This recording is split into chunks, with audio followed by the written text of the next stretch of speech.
Hello hi twin flame journey में आपका बहुत बहुत स्वागत है। ये वीडियो मैं स्पेशली बना रही हूँ उन लोगों के लिए जो कि परेशान है कि मेरी ट्विन से शादी नहीं हो रही है या फिर वो कहीं और शादी कर रहा है, तो मैं क्या करूँ, मेरे पास क्या रास्ता बचता है। देखिए, ट्विन से आपकी स्पिरिचुअल अवेकनिंग हुई।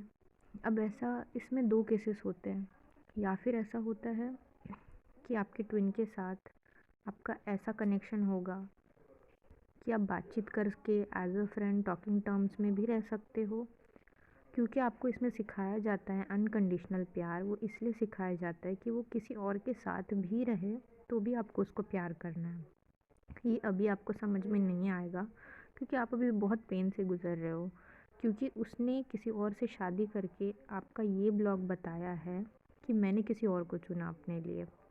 अब उसने किसी और को चुना है क्योंकि आप जब इनर वर्क कर रहे थे तब आप थोड़ा डरते डरते इनर वर्क कर रहे थे। आपने वो चॉइस बनाई थी कि क्योंकि हमारे दिमाग में कहीं ना कहीं पीछे ये भी बात चल रही थी, इसके लिए आप प्लीज़ बुरा मत फील कीजिए, इसमें हमारा कर्मा बैगेज भी रिस्पॉन्सिबल होता है। मेरे पास कुछ कपल्स ऐसे भी हैं जो शादी के बाद भी हारमोनियस यूनियन में हैं, जिनकी आपस में फ्रेंडशिप जैसी बात होती है। तो क्या इतना काफ़ी नहीं है? इतना भी काफ़ी होता है, क्योंकि हमारा एक्चुअल रोल है सोल पर्पस करना, साथ में शादी करना या फिर उससे आगे एक जो लाइफ होती है, इससे बहुत बियॉन्ड हमें जाना है और समझना है। तो हम शादी तक प्यार को नहीं समझ सकते। हाँ, हमें दुख होता है जब हमने इनर वर्क उसी के लिए स्टार्ट किया, हमारी स्पिरिचुअल अवेकनिंग उसी की वजह से हुई। लेकिन हमारे लिए, अगर हम लॉजिकल माइंड से सोच रहे हैं तो हम ऐसा सोचेंगे कि मेरे इनर वर्क करने के बाद भी वो नहीं आया। तो ट्विन फ्लेम जर्नी में क्या होता है कि जब आप चॉइस बना रहे थे कि मुझे ये इंसान चाहिए, तो बीच बीच में आपके माइंड में डर भी था कि पता नहीं आएगा नहीं आएगा। जो एक रहता है ना कि एक पूरा पक्का भरोसा कि हमारे बीच में कोई नहीं आ सकता। आप अभी भी शादी के बाद भी, उनकी शादी भी हो गई है तो भी आप अफर्मेशन दे सकते हो कि मेरे और मेरे डीएम के बीच में कोई नहीं आ सकता, हम एक हैं, हम अनंत काल तक एक है। आप देखेंगे कि वो प्यार आपके लिए हमेशा महसूस करते रहेंगे, भले उनकी शादी किसी और के साथ हो जाए या कुछ और हो जाए। क्योंकि कुछ अफर्मेशन ऐसे रहते हैं आप अपने आपको देंगे कि हमारे बीच में कोई नहीं आ सकता, हमारा प्यार बहुत पक्का है, हम एक दूसरे के लिए हमेशा रहेंगे और हमेशा हैं, और हम दोनों एक दूसरे से बहुत प्यार करते हैं, हमारा रिलेशन बहुत लविंग जॉयफुल है। तो आप देखेंगे कि वो किसी से शादी कर तो लिया है क्योंकि वो उनका कर्मा है, और कर्मा चुकाना ही पड़ता है, कर्मा बैगेज से कोई भाग नहीं सकता। तो वो अपना कर्मा क्लियर कर रहे हैं। आपको ये बिल्कुल सोचने की ज़रूरत नहीं है कि मेरा इनर वर्क करने के बाद भी वो नहीं आया या मेरे इनर वर्क में कमी रह गई। आप में कोई कमी नहीं रही, आपने जितना सोचा जितना किया बहुत किया, और आपका प्लानिंग के हिसाब से ऐसा होता है कि डिवाइन जानबूझ के इस तरीके से उन्हें आपसे हटा देते किसी किसी केस में, ताकि आप और पुश करो अपने आप को। और कुछ बचा था जो नहीं निकला, वो अब निकलेगा। अब जो आपके अंदर एक आग होगी कि उसने मूव ऑन कर लिया, मुझे भी मूव ऑन करना है, तो ये आग आपको और आगे ले जाएगी, आपकी ग्रोथ सोल और करेगी। अगर उसी सोल का दो लोगों का, उसी ट्विन पार्टनर्स की मैरिज होती है, जो साथ में रह के भी उनके अंदर ये क्या कहते हैं जज्बात होते हैं कि हमें आगे बढ़ना है, उन्हें एक दूसरे की फ़िक्र ही नहीं होती है, ना एक दूसरे के साथ रहने की इच्छा होती है, ऐसे ही ट्विन पार्टनर्स की शादी होती है।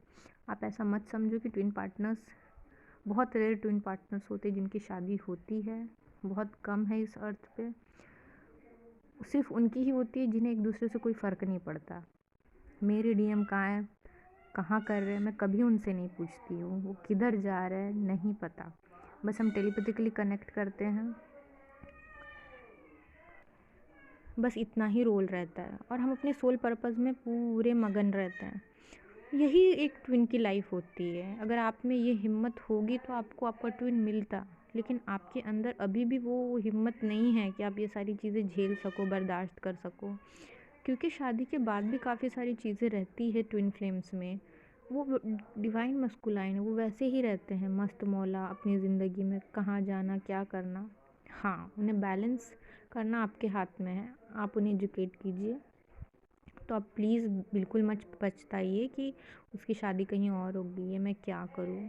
मुझे थोड़े दिन का अगर आपको ब्रेक लेना आप लीजिए, इनर वर्क कीजिए, शैडो साइड पे काम कीजिए। आपको सिंपली इस रिलेशन में मूव ऑन करना है, आगे बढ़ना है, आपको रुक के नहीं रखना है। आपको परेशान होने की बिल्कुल ज़रूरत नहीं है। आप मूव ऑन कीजिए, अपनी लाइफ में आगे बढ़िए और उन्हें फॉरगिव कीजिए। ये उनका कर्मा है, उन्हें चुकाना ही पड़ेगा और आप कुछ नहीं कर सकते। आपने अपना काम किया, इनर वर्क किया। अगर आपको इस बात से बहुत दुख हो रहा है तो देखिए कि शैडो साइड पे काम करना स्टार्ट कीजिए कि मेरे में ऐसी क्या भावना ज़्यादा दिख रही है। क्या मेरे में मुझे जलन फील हो रही है कि उसने शादी कर ली और मैं अभी तक ऐसे ही बैठी हूँ? क्या मुझे अपने आप पे डाउट हो रहा है, मुझे अपने आप पे गुस्सा आ रहा है? तो इस इमोशन पे फोकस कीजिए और बोलिए कि मैं इस चीज़ को चेंज करूँगी। अपनी ज़िम्मेदारी उठाइए और लाइफ में आगे बढ़ने का आपको अब सोचना है और आप मूव ऑन कीजिए, क्योंकि आप जैसे ही आगे बढ़ते रहेंगे उन्हें भी क्लैरिटी मिलेगी। और क्योंकि जर्नी एक स्पिरिचुअलिटी की है तो आप बिल्कुल किसी बात का टेंशन मत लीजिए। कहीं ना कहीं आपके लिए कोई वेट कर रहा है बहुत अच्छा, जिससे आपको प्यार होगा और वो आपके लिए बेस्ट होगा। क्योंकि डिवाइन के प्लान पे ट्रस्ट करना अपना काम है, तो वो आप कीजिए। प्लीज़ निराश मत होइए और हताश भी मत होइए और अपना ख्याल रखिए।